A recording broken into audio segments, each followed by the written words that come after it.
ஒரு வீட்டில் அம்மாவும் பையனும் ரொம்ப கடுமையாக பேசிட்டு இருக்கும்பொழுது அப்போ அவங்க அம்மா கோவத்தில் அவனுடைய கன்னத்திலே அடிச்சிடுறாங்க.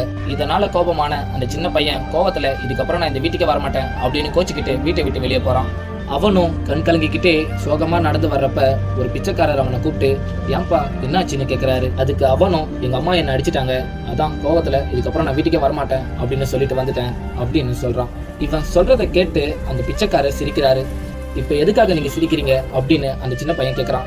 அதுக்கு அந்த பிச்சைக்காரரும் எனக்கு படிக்கணும்னு ரொம்ப ஆசை, ஆனால் படிக்க வைக்க எங்கள் அப்பா அம்மா என் கூட இல்லை. எனக்கு பசின்னு வர்றப்ப எனக்கு சாப்பாடு போட யாரும் இல்லை, அதனால நான் திருட ஆரம்பித்தேன். ஒரு நாள் போலீஸ்கிட்ட மாட்டி தண்டனைகள் அனுபவிச்சு சரி வெளி வந்து வேலையை தேடலான்னு பார்த்தா திருட்டு பையனுக்கு யாரும் வேலை தர மாட்டாங்கன்னு சொல்லி கடைசியாக இந்த பிச்சை எடுக்கிற நிலைமைக்கு வந்துட்டேன். அன்னைக்கு மட்டும் எங்கள் அப்பா அம்மா என் கூட இருந்து திருட்டு பழக்கம் தப்புடான்னு என்னை அடித்து வளர்த்துருந்தாங்கன்னா இன்னைக்கு நான் பிச்சை எடுக்கிற நிலைமைக்கு வந்திருக்க மாட்டேன். தம்பி, ஒன்று மட்டும் நல்லா புரிஞ்சுக்கோ, பெற்றவங்க உங்களை கஷ்டப்படுத்தணும்னு நினச்சிலாம் அடிக்க மாட்டாங்க, உங்கள் வாழ்க்கை கஷ்ட நிலைக்கு போயிடக்கூடாதுன்னு நினச்சி தான் அடிப்பாங்க. இதை எப்போ உங்களுடைய வாழ்க்கையில் நீங்கள் புரிஞ்சுக்கிறீங்களோ அப்போ தான் உங்களுடைய வாழ்க்கை நல்லா இருக்கும் அப்படின்னு சொல்கிறாரு. இந்த குட்டி ஸ்டோரி பிடிச்சிருந்தா மறக்காமல் லைக் பண்ணுங்க. Download ShareChat.